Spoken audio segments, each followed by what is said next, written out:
அன்பு நண்பர்களே, வணக்கம். ஒரு தகவல் தொடர்பு பரிமாற்றத்தை எப்படி ரொம்ப எளிமையாக கற்றுக்கொள்ளலாம் என்பது. சரி, வாசிப்புக்கும் இதுக்கும் என்ன தொடர்பு இருக்குன்னு சொல்லும் பொழுது, கம்யூனிகேஷன் ஸ்கில்லுக்காக நம்ம நிறைய படிக்கிறோம், நிறைய மெனக்கட்டுறோம், நிறைய பயிற்சிகளை அட்டன் பண்றோம். ஆனா அதெல்லாம் கூட தேவையில்லைங்க.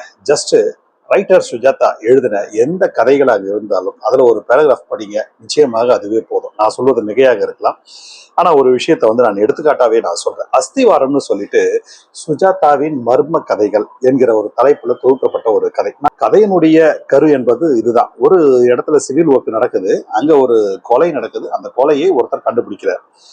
கூட இதில் சொல்லப்பட்ட விஷயங்கள் தான் நம்ம மிக முக்கியமாக இருக்கு. சொல்லி வார்த்தைகள்ல வீடு கட்டிடலாம், ஆனால் உண்மையில் வாழ்க்கையில் வீடு கட்டுவது என்பது கடினம் என்பதை சொல்லியே இதுல சொல்றாரு.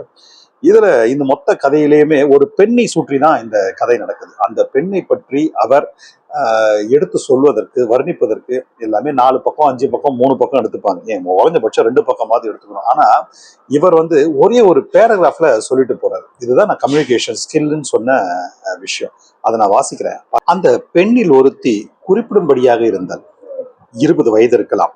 சாயங்காலம் தண்ணீருக்கு வந்தபோது அவளை அருகில் பார்த்தேன். நெற்றியில் பெருசாய் பொட்டும், நடையில் உல்லாசமும், முகத்தில் சிரிப்பும், மார்பை மூடுவதில் அலட்சியமும், காலில் கொலுசும், தூக்கி கட்டியிருந்த சேலையுமாய் அந்த இடத்தின் கதாநாயகி அவள்தான். அவளை மேஸ்திரி சற்று அதிகமாகவே கவனித்தான். ஆண்களில் ஒருவன் அவளை காதலித்தான் என்பது தெளிவாக தெரிந்தது. ஜஸ்ட் இவ்வளவுதான். பட் இதுக்குள்ளேயே அந்த கதையினுடைய ஓட்டத்தையும் அந்த பெண்ணை பற்றியும் அருமையா சொல்றாரு.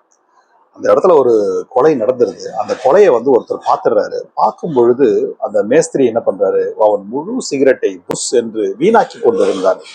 இத ஒரு படபடப்பு, குற்ற உணர்வு என்பதை ஒரு நிகழ்வின் மூலமாக அருமையாக சொல்லப்பட்ட ஒரு விஷயம்.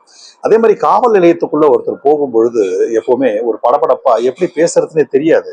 அந்த டைம்ல அவர் சொல்றாரு, படபடப்பாக என்ன சொல்லலாம்னு நினைச்சேன், ஆனா சொல்லிட்டேன் சார், ஒருத்தனை கொண்டுட்டா சார் அப்படின்னு ஒரே லைன்ல எளிமையாக முடிக்கக்கூடிய வசனமும் இருந்து கொண்டு இருக்குது. அதே மாதிரி பேசக்கூடியவங்க மத்தியில இந்த மேஸ்திரி சித்தார் கொஞ்சம் கொச்சையாக பேசுவாங்கன்றதுக்காக தகராறு, என்னப்பா தகராறு பண்ற அப்படின்னு சொல்லிட்டு வல்லினராகவும் இடையினராகவும் மிகச்சரியா உச்சரிக்கிறாரு இந்த கதை, இந்த கொலையை கண்டுபிடிப்போம்.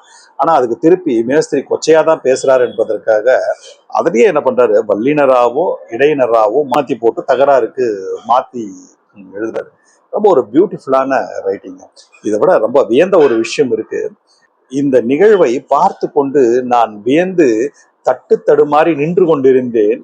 எனக்கு குழப்பத்தில் திரும்பி படுத்தேன் அப்படின்னு சொன்னார். நின்றுகிட்டு இருந்தவர் எப்படி படுக்க முடியும் அப்படின்னு சொல்லும் பொழுது, நீண்ட நேரமாக குழப்பத்தில் இருந்த ஒருவர் தூக்கத்திலும் கூட குழப்பத்திலேயே இருந்தார் என்பதை ஒரு 2 வார்த்தைகள்ல சொல்லக்கூடிய விஷயம் என்பது வெரி பியூட்டிஃபுல்லாக இருந்தது. ஒவ்வொரு வரியும் பல்வேறு நிகழ்வுகளை நகர்த்தி செல்கிறது. ஒரு 4 வரியில மிகப்பெரிய சொல்ல வேண்டிய விஷயத்தை மிக சாதாரணமாக சொல்லிவிட்டு போறாங்க. எனவே கதைகளின் மூலம், குறிப்பாக சுஜாதாவுடைய எழுத்தின் மூலமாக நம்ம இந்த கம்யூனிகேஷன் ஸ்கில்ல ரொம்ப அழகா பிக்கப் பண்ணலாம்.